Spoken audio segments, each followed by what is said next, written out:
안녕하세요. 오늘의 건설의 김 차장입니다. 오늘은 시행면허의 하나인 주택건설사업 면허에 대해서 안내해 드리려고 합니다. 자, 주택건설사업 면허는 말 그대로 시행면허예요. 주택을 건설하려는 사업을 하시려면 이 면허가 있으셔야 하는 거죠. 우리가 흔히 말하는 건축공사업 같은 경우는 건물을 짓는 시공을 하는 공사업 면허라고 하면 이 주택건설사업은 공사를 하기 전에 이 주택 부지라던가 이 주택건설 사업을 할 곳에 대한 용도 변경이라든지 갖가지 필요한 시행적인 업무를 하시는 사업이라고 보시면 되고요. 연간 20세대 이상의 주택건설 사업을 하시려고 하는 자는 반드시 이 면허가 있으셔야 하고요. 사실 현재는 뭐 분양대업을 하실 때도 이 면허가 필요하시고 건설 사업뿐만 아니라 요렇게 주택건설 사업이 있는 상태에서 토지 구매 시에 세제 혜택도 받으실 수 있기 때문에 사실상 많이들 등록하는 면허라고 보시면 됩니다. 자, 이 면허를 발급받기 위해서는 등록 기준이 충족되셔야 되는데요. 그 첫 번째 등록 기준이 바로 자본금입니다. 자본금은 법인 사업자에서 면허를 발급받느냐 또는 개인 사업자로서 발급받느냐에 따라서 차이가 납니다. 법인의 경우 자본금 3억 이상이시면 되고요. 개인 사업자의 경우는 법인의 2배인 6억 이상의 자본금을 필요로 하십니다. 자, 여기에 있어서 자본금이라는 부분이 크게 두 가지로 나뉘어져요. 첫 번째는 납입 자본금이고 두 번째는 실질 자본금인데요. 이 납입 자본금은 법인 사업자만 해당된다고 보시면 돼요. 자, 우리 법인이라면 이러한 법인 등기부 등본이 있으실 거고 이 등기부 등본 상에 기재되어 있는 이 자본금을 의미합니다. 이 자본금이 무조건 3억 이상이 되셔야 해서 만약에 이렇게 5천짜리 법인이다. 그럼 최소 2억 5천이 증자가 되셔야 하고요. 신규로 만든다라고 하면 당연히 3억 이상의 자본금을 가진 법인으로 만드셔야 합니다. 자, 개인 사업자는 이런 등기 자체가 존재하지 않기 때문에 이건 생각 안 해 주셔도 돼요. 자, 그다음에 두 번째 실질 자본금. 이 부분은 법인과 개인 사업자 모두 신경 써 주셔야 되는 부분인데요. 자, 일단은 이 실질이라는 것 자체가 우리 회사가 정말로 이러한 자산이 얼마만큼 있는지를 보는 거예요.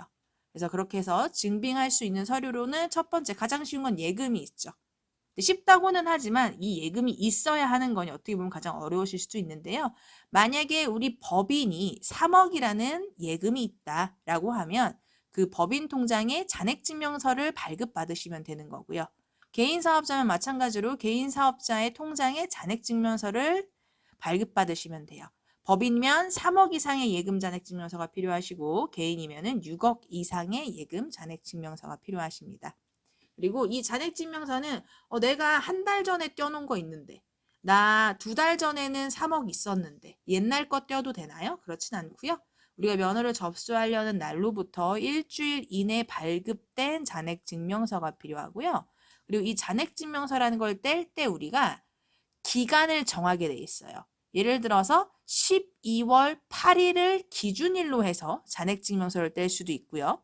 12월 1일을 기준일로 해서 정해진 날을 콕 집어서 잔액증명서를 떼시게 돼요. 그 정해진 날을 콕 집어서 하는 게 기준일이라고 하는 거고 발급일은 당연히 발급하는 날. 그래서 잔액증명서 뗄 때는 발급일과 기준일을 동일하게 해서 떼셔야 돼요.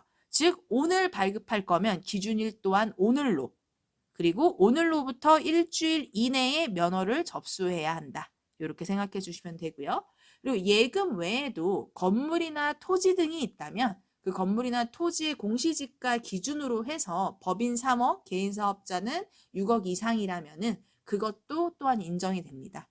그리고 법인의 경우는 우리 매년 결산 재무제표를 기준으로 해서 그 재무제표 안에 납입자본금이 3억 이상이라면 이것 또한 인정되실 수 있습니다.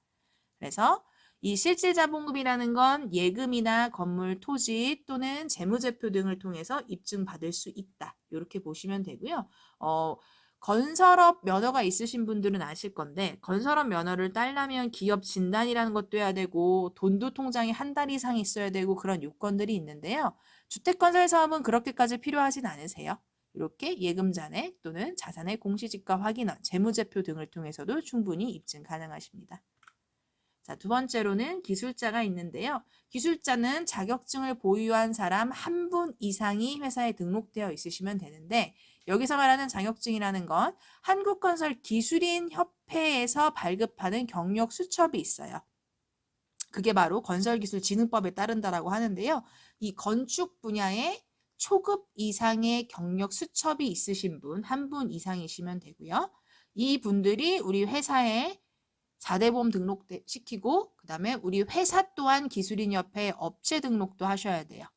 그래서 순서상으로 보면 회사에 4대 보험 등록시키고 그 다음에 우리 회사를 기술인협회에 등록시키고 그 다음에 우리 직원을 기술인협회에 다시 등록시켜서 그 이후에 보유증명서라는 걸 껴야지만 비로소 기술자가 있다라는 서류가 완성이 되시는 거죠. 약간 복잡할 수도 있어요. 기술인협회 등록 자체가 좀 복잡한 부분이 있어서 이 부분은 좀 더 상세하게 알고 싶으시면 연락 주시면 제가 또 설명드릴게요.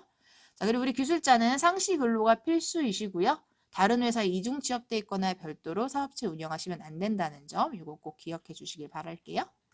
자, 그리고 세 번째 바로 사무실이 있는데요. 일단은 장비는 굳이 필요치 않으세요. 사무실만 있으시면 되는데 사무실이 면적에 제한이 있지는 않으나 사무를 볼 충분한 여건이 되셔야 되기 때문에요. 뭐 전화기나 컴퓨터, 책상 이러한 사무 공간을 다 꾸려놓고 이를 사진을 찍어서 협회에 서류 제출 시 같이 내셔야 돼요. 그리고 우리 사무실 같은 경우에는 내가 우리 집에다가 사무실처럼 해놨어. 그러면 안 돼요. 이 용도가 매우 중요하거든요.